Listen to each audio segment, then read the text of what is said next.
ஒரு காலத்தில் சென்னை டி நகர் சிவன் பூங்காவின் அருகில் சர்மிளா என்ற கருணை உள்ளம் கொண்ட ஒரு பெண் வசித்து வந்தாள்.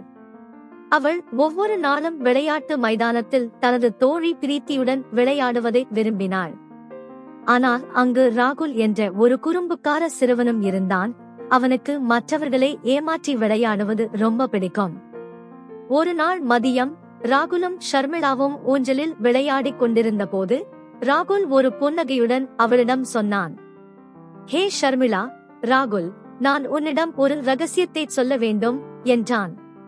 பிரீத்திக்கு உன்னோட விளையாட பிடிக்காதுன்னு ராகுல் சொன்னான். ஷர்மிளாவின் மனம் உடைந்தது. என்ன? அது உண்மையா இருக்க முடியாது.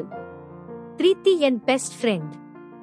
ஷர்மிளா, ஏன் இவ்வளவு மோசமான வார்த்தைகளை சொல்கிறாய்? ராகுல் சிரித்தான். அது வெறும் காமெடி.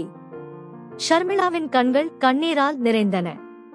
அது காமெடி இல்லை ராகுல். ஒருவரின் உணர்வுகளுடன் விளையாடுவது அவர்களை மிகவும் காயப்படுத்தக்கூடும். அன்றைய தினம் ஷர்மிளா ஒரு பெரிய கருவேல மரத்தடியில் சோகமாக அமர்ந்திருந்தாள். திரு சதீஷ் என்ற வயதான மனிதர் அவளை கவனித்து அவள் அருகில் நடந்து வந்தார். "என்ன ஆச்சு?" என்று அவர் மெதுவாக கேட்டார். "ராகுல் என் மீது ஒரு மோசமான காமெடி சொன்னான்" என்று ஷர்மிளா விளக்கினார். "அவன் உண்மையில்லாத ஒன்றை என்னிடம் சொன்னான். அது மிகவும் வேதனையாக இருந்தது." சதீஷ் தலையசைத்தார். "நான் உனக்கு ஒரு கதை சொல்கிறேன். ஒரு காலத்தில் ஒரு சிறுவன் இருந்தான். அவன் மக்களை ஓநாய் கிராமத்திற்கு வருவதாக ஏமாற்றிக் கொண்டே இருந்தான். கிராமவாசிகள் உதவிக்கு ஓடி வந்தார்கள். ஆனால் அவன் சிரித்தான். ஒரு நாள் ஒரு உண்மையான ஓநாய் வந்தது. ஆனால் யாரும் அவனை நம்பவில்லை.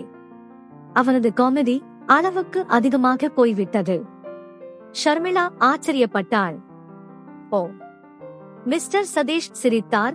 "உணர்வுகளுடன் விளையாடுவது நம்பிக்கையுடன் விளையாடுவது போன்றது.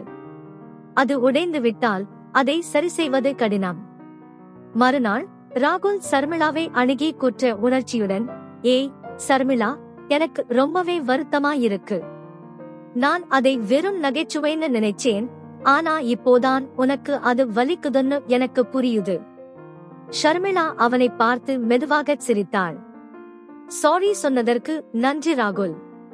ஆனால் நினைவில் கொள்ளு, வார்த்தைகள் கற்களைப் போல காயப்படுத்தும்." அன்றிலிருந்து ஷர்மிளாவும் பிரீத்தியும் இன்னும் சிறந்த தோழிகளானார்கள்.